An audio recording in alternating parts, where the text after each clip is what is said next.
I'm excited about it, but at the same time I'm nervous about it. I trust this office, and I trust Dr. Budnick and Dr. Parker and the staff, but I'd be lying if I was to say that there was no butterflies. I'm a cosmetic surgeon that does in-office liposuction while the patient is awake. Right now I'm going to be numbing up the port of entry sites, so you're going to feel a little prick and burn.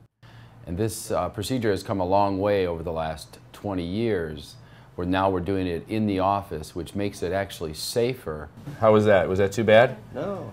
I mean, it burns, but it's not unbearable. Because all the complications arising from it were mostly from the anesthesia. What you do is you come into the office the day of surgery. You can eat a light meal before you come in, some toast, some juice.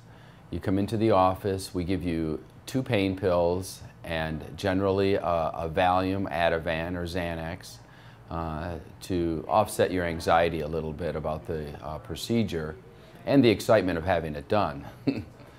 And we mark up your area that we're going to liposuction with a marker, and then we lay you on the operating room table.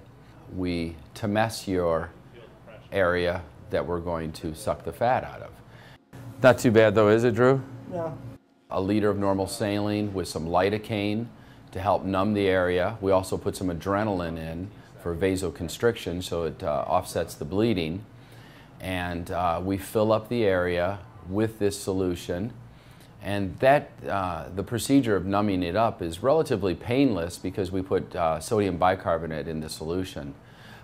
Patients rarely complain. I don't want to say it's filling up, but I can feel the fullness on my left side. Like Thanksgiving? No, not that kind of fullness. No, it's like swelling. And then we put a suction catheter in, and that suction catheter then sucks out the emulsified fat. As we get more fat and we get closer to the muscle, sometimes there's a little bit of discomfort, but I'm communicating with the patient all along. How uncomfortable is it on a scale of 1 to 10? 10 being worst, it's a 3 every once in a while. Wow. I'm asking the patient, whenever you feel a little pain, to say ouch. Rarely happens, but sometimes they'll get a little jab feeling. And mostly it's a surprise feeling, because the surprise is that there's very little discomfort in this procedure. Feel good? Not in pain?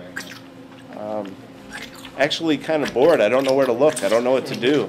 I feel like I should be doing something, but just not in pain. Little tiny bit of discomfort every now and then, but I'm just hanging out, really. They can drink water or have a snack during the procedure. This one patient, she came in, she bought dinner or lunch for everybody, and there was even these little ribs that she had there. She smelled the ribs because the order came during her procedure, and she actually asked to have some ribs during the procedure. So we let her snack on 2 small ribs during the procedure. But I'm comfortable. I'm just not anything but comfortable. The recovery time is remarkable. Most of our patients go home. A lot of them have talked about going to a restaurant that day. They have to avoid real heavy lifting, but they can lift up to 20 pounds right away. They can go back to work if they don't have a laborious job, and it's a relatively good procedure. Just looking down, there's less there than there was before. But it goes back to really what Dr. Budnick has said all along, and it's, you know, there's stuff that just dieting and exercise won't do. Our bodies change, and at 40 I see more of those changes, and I want his help.